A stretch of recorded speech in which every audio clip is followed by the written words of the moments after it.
So hello everyone, my name is Ksenia. I'm a full stack software engineer here in SoftServe, and today I want to talk about really interesting topic, as I think, which is sometimes overlooked but definitely used very often, and it's called concurrency. Um, and you may have already used concurrency, or you may have used some of its principles, but you didn't even know it's concurrency. So in today's presentation, I want to tell you why concurrency actually matters. We will take a look at some basics of concurrency in C#, best practices, and I'll also share some examples from my personal experience. Um, and we'll start with some example from real life. Let's take a look at this picture. It shows a kitchen full of chefs in a restaurant. Each of them is doing some task. One is cutting vegetables, another is grilling steak. Someone is also preparing a sauce. And we can, if we treat this task as task in our program, we can say they are working in parallel, they are working concurrently. So chefs have some shared resources, such as kitchen tools, products, and so on, and they are always used wisely. So you will never see a queue of people waiting for a knife to be available, and you will also never see two people using one cutting board at the same time. So we can say the work in this kitchen is very well synchronized. Also, restaurants should always account for busier times when there are more orders, for example, in during weekends or in the evenings. And working kitchens should be organized in such way that it doesn't create any bottlenecks, that all chefs can work on some task and no one is dependent on another one. So that's how concurrency would look in a real world. And basically, concurrency means doing many things at the same time, generally speaking. But before talking about some ways to improve performance in your application, why concurrency is actually great, and some ways to achieve it, let's take a step back and talk about some basics of uh, concurrency and some fundamental concepts. And we'll start with everything uh, with what you're always asked on interview, difference between concurrency and parallelism. So basically, concurrency is program's ability to manage multiple tasks simultaneously. This doesn't mean that tasks are performed at the same time, but rather than system makes it appear so. And system switches rapidly between tasks, and it appears to us that they are performed at the same time. For example, going back to our example with the kitchen, it would be a single chef switching between different tasks, such as preparing a salad, grilling a steak, and boiling pasta. On the other hand, parallelism is about running multiple tasks simultaneously by utilizing multiple processes. This requires multiple processes or cores to execute tasks at the same time. So parallelism always requires multi-core architecture. An example here would be a kitchen where multiple chefs are cooking different parts of an order at the same time. And C# provides multiple ways to achieve concurrency. It's threads, task, async, await, and parallel processing. And when we talk about concurrency, we often deal with tasks and threads. So let's take a minute to remind us the difference between them, which is in this table. So a thread is the smallest unit of execution in a program. Threads share the same memory space, which makes communication between them fast, but also introduce risk like race condition, which we'll discuss later.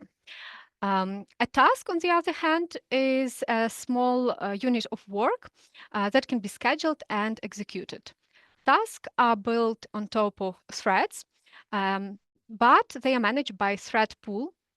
which reduces overhead and makes usage more efficient.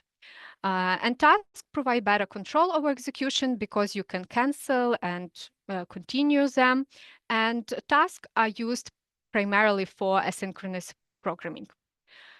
So why and when to implement concurrency? When I was Googling it, uh, it showed me more way more like topics when I should actually use it, and there was a little information on when not to use it, which um, made me think that actually concurrency is gaining even more popularity right now, and you should almost definitely implement it in your project. So first of all, for handling IO-bound operations, those are network calls, API requests, database queries, and so on. Why?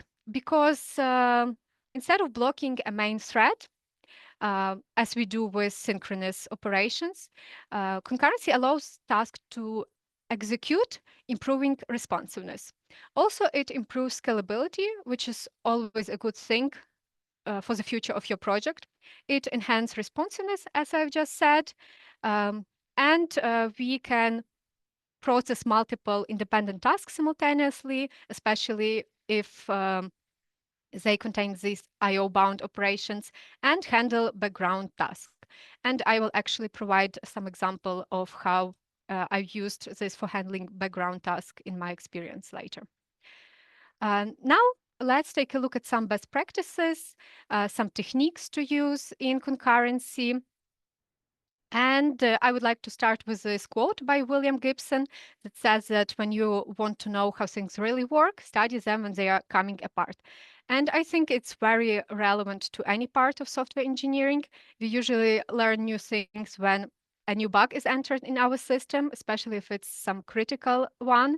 And even if you don't know some area in your code, you just start investigating and start learning this.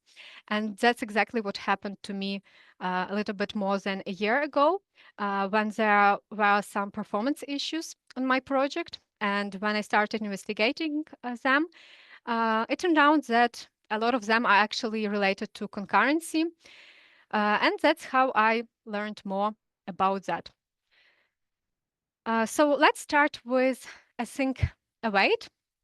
It's probably the most well-known um, concept of concurrency, and using async await in .NET is essential when dealing with IO-bound operations, like I just said, such as file handling, database queries, API calls, and other tasks that can block the main thread. You can take a look at this picture. We have main thread and asynchronous method, which don't block the main thread by executing different methods.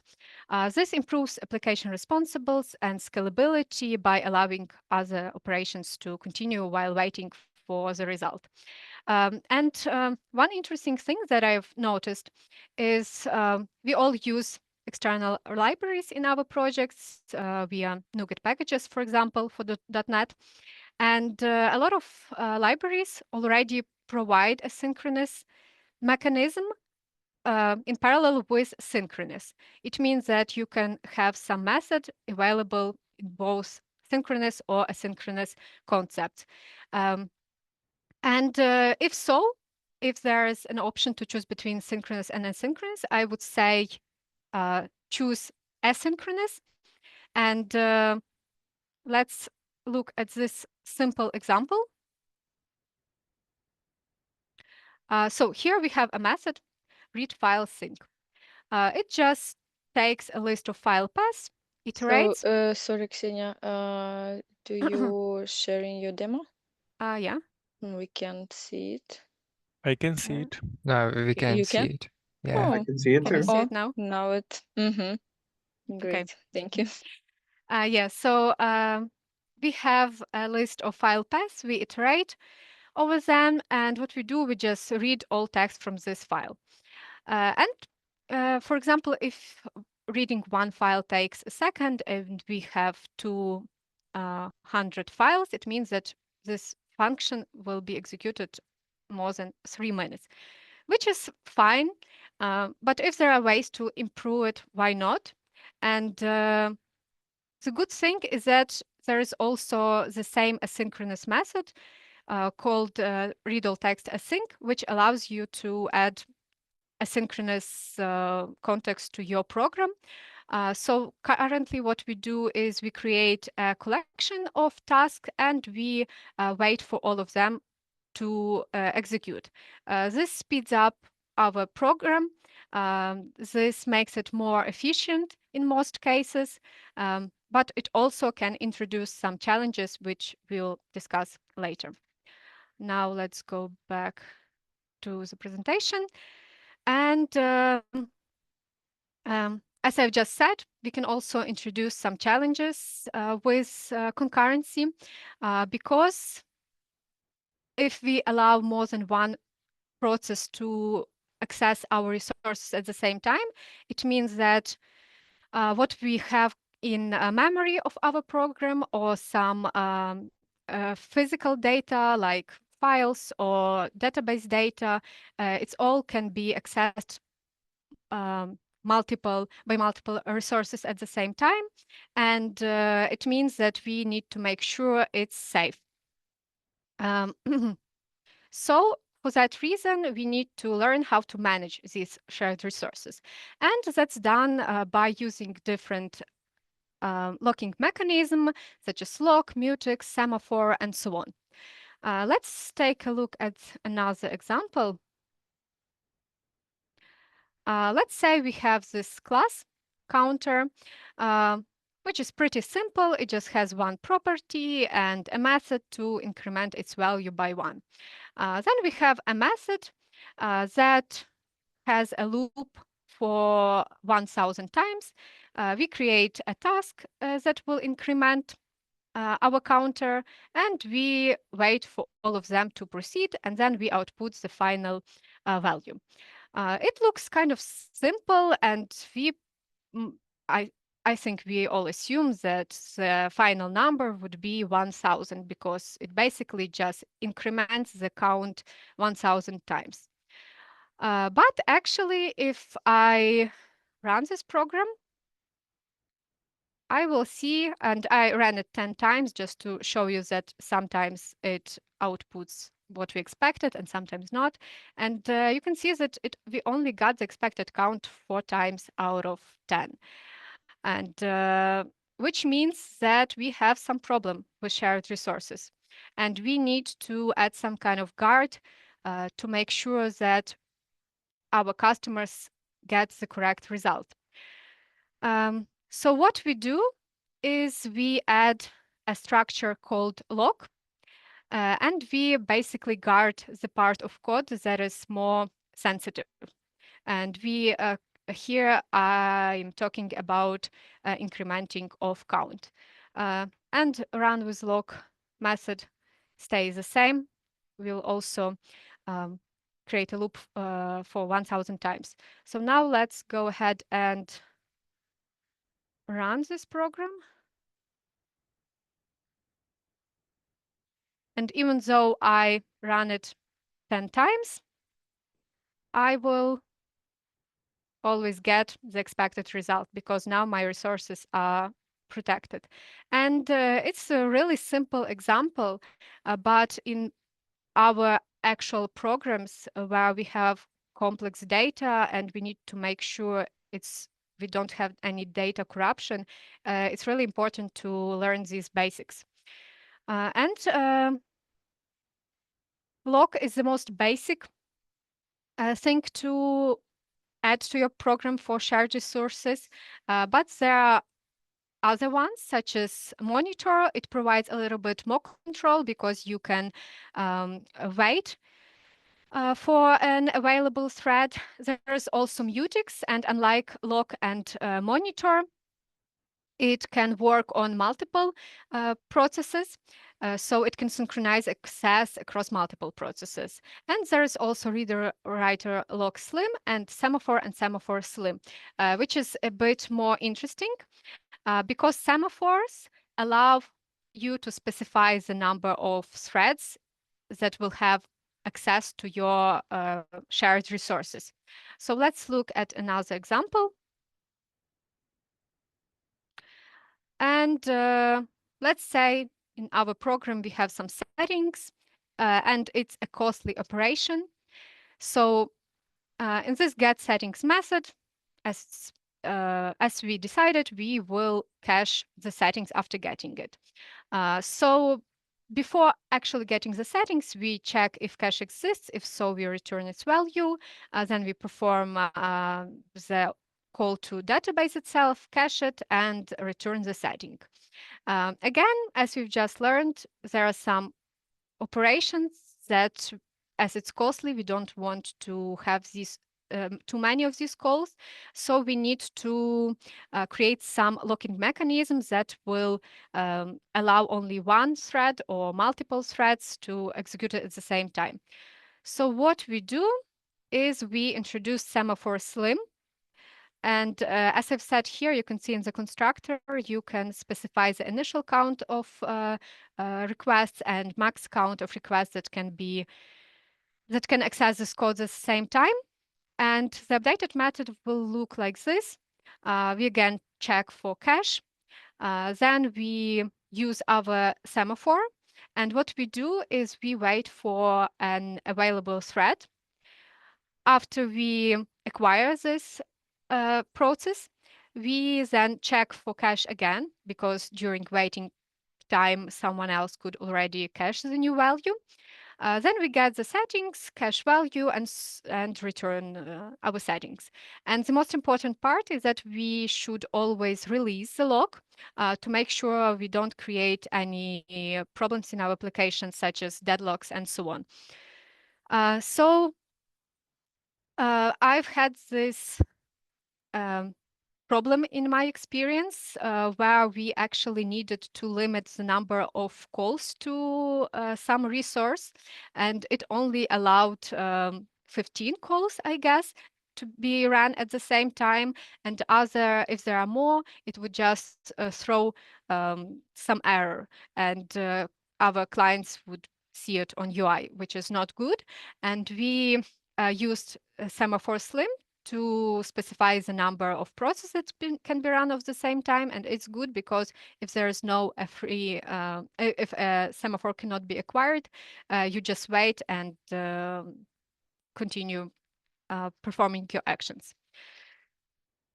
Let's go back. And as we just discussed, you need to make sure you keep your resources safe. But fortunately, there are already some built-in ways C# provides for doing that. And that is, while it was using System Collections concurrent namespace, it provides some collections like concurrent dictionary, concurrent queue, concurrent bag, blocking collection, and all of them are collection classes that are both thread safe and scalable. It means that when multiple threads need to read and write to a shared collection, all of this operation, adding, retrieving, and any manipulations with the object will be logged internally. Let's take a look at one example. And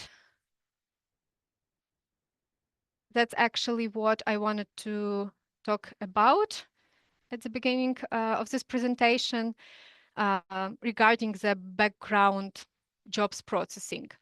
So in my project, we had an issue related to running background jobs. And the issue was that we were, for some reason, getting high CPU in our matrix, and we didn't know why it happened.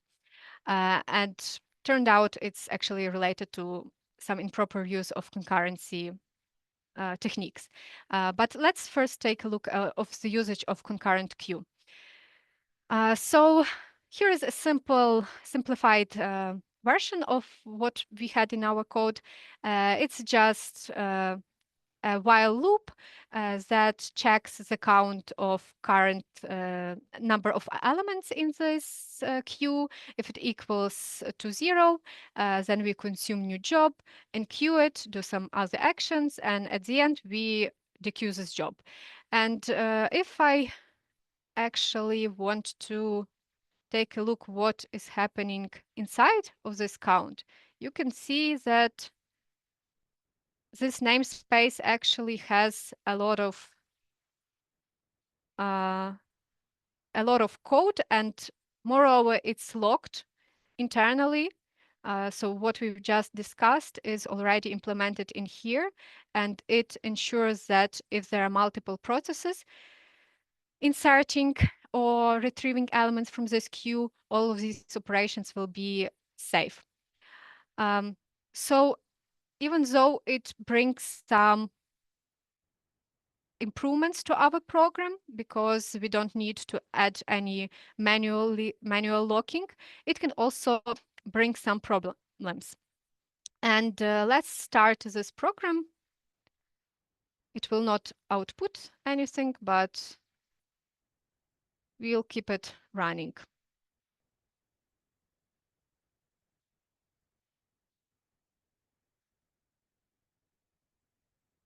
And let's actually debug it using Performance Profiler.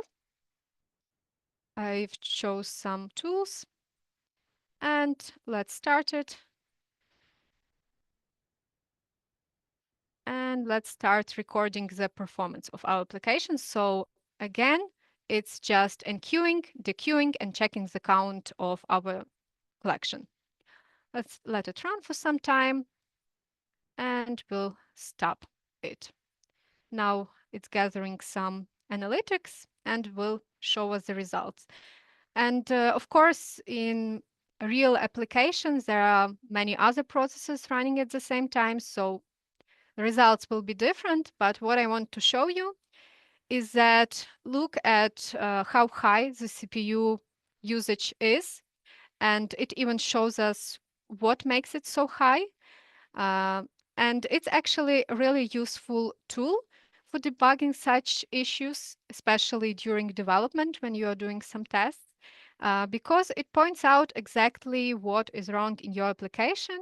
And if I click on some method, it will even show me more details and will show me in percentage wise what is taking it so much, what is taking so much effort to execute.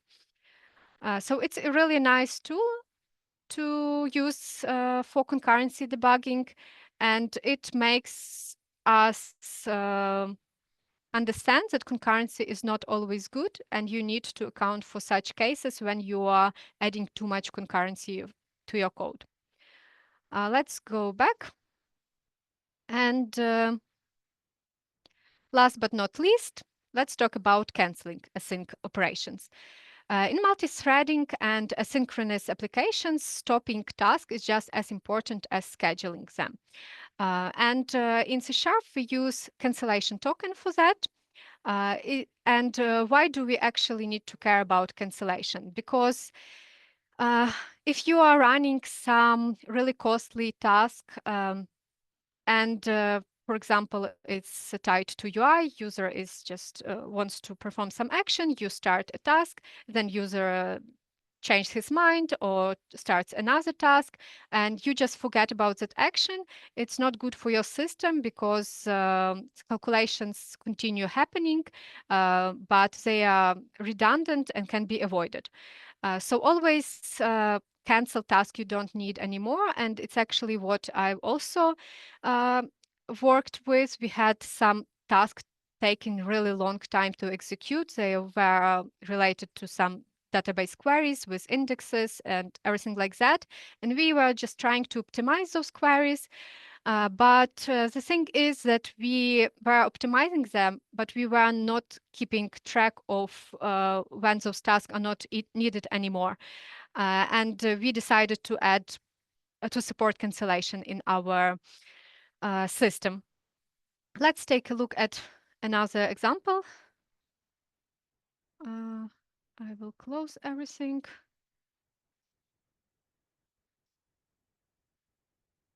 So basically, it will explain us what cancellation does. And the great thing is, as I have told you before, some libraries already provide a lot of ways for achieving concurrency using asynchronous methods. For example, HTTP client, there is a method called get async, which performs a get request. And the great thing is that most of them will also give you a chance to also specify the cancellation token, as you can see here in second parameter. So by passing this token, which we have defined on the top here, we can make sure that if the operation is cancelled, it will not proceed. And let's say I cancel after 1 millisecond. It means that I assume this method will then throw operation cancelled exception. Let's see. Yeah, you can see that download cancelled, exception arised. So keep that in mind when working with concurrency. And as we've already discussed, while concurrency brings significant benefit, it can also introduce some great or not really challenges, and we need to make sure we know how to deal with them. So one of the challenges concurrency brings is the race condition. It happens when multiple threads access shared data without proper synchronization, which leads to unpredicted results. And when we had those database classes in university or when we were self-learning about that, we've always noticed that all operations in database are atomic. And so most external libraries already account for these cases, and we need to make sure we always do in our code. For that reason, you need to use logs, which we talked about earlier, prefer thread-safe collections to avoid these race conditions. Another challenge is deadlock. Imagine two chefs in a kitchen when one is holding a knife and is waiting for a cutting board, while another one is holding a cutting board and waiting for a knife to be available. In this situation, neither can proceed because they are blocked by each other. In software development, such cases occur, for example, as on this image. You can see that first thread acquires log A, while second thread acquires log B. Then first thread wants to acquire log B, but it's already used by the second thread. So it creates a deadlock because neither can proceed, and we will be blocked, which will just drain our resources. And to avoid such cases, always acquire logs in the same order across all threads. Also minimize the use of multiple logs. When you learn about concurrency, you just want to start implementing and using logs all of the time, but be wise about that. And also never mix log and asynchronous programming. For asynchronous method, you should use semaphore slim, as I showed you in the previous example. And the last issue is bottleneck. It's not entirely tied to concurrency. It can even occur in related to anything else in software engineering. But I think it's very important to notice such bottlenecks. And as an example here would be a kitchen. If only one stove is available and multiple cooks want to use it, it will create some kind of queue, which will slow down the process entirely. And this is a really common case when dealing with database queries.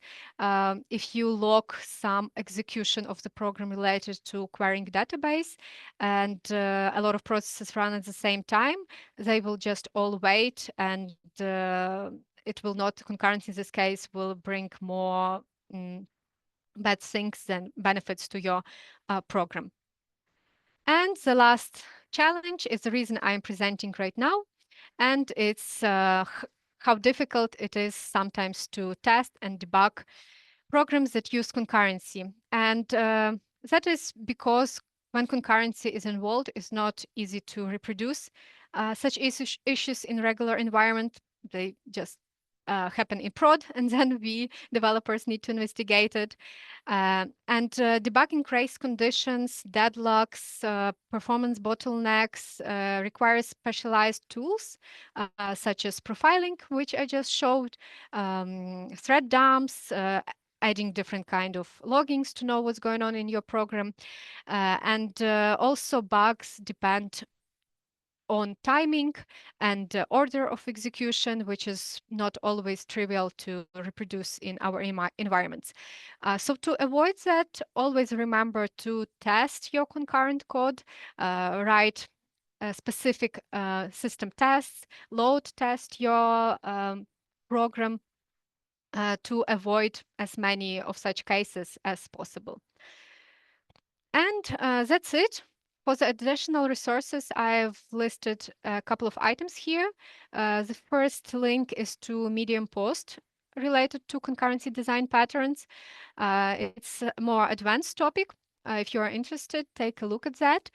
Also, there is Udemy course. We all have access to that, so feel free to use it.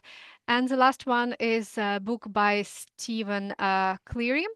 um, it's a concurrency C# cookbook. I have it. It has some really good basic and not really examples for concurrency.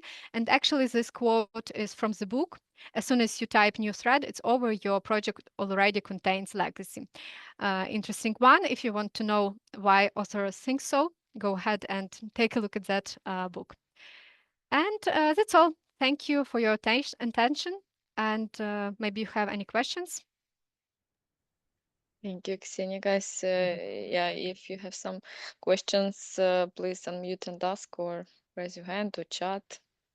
Feel free to use it.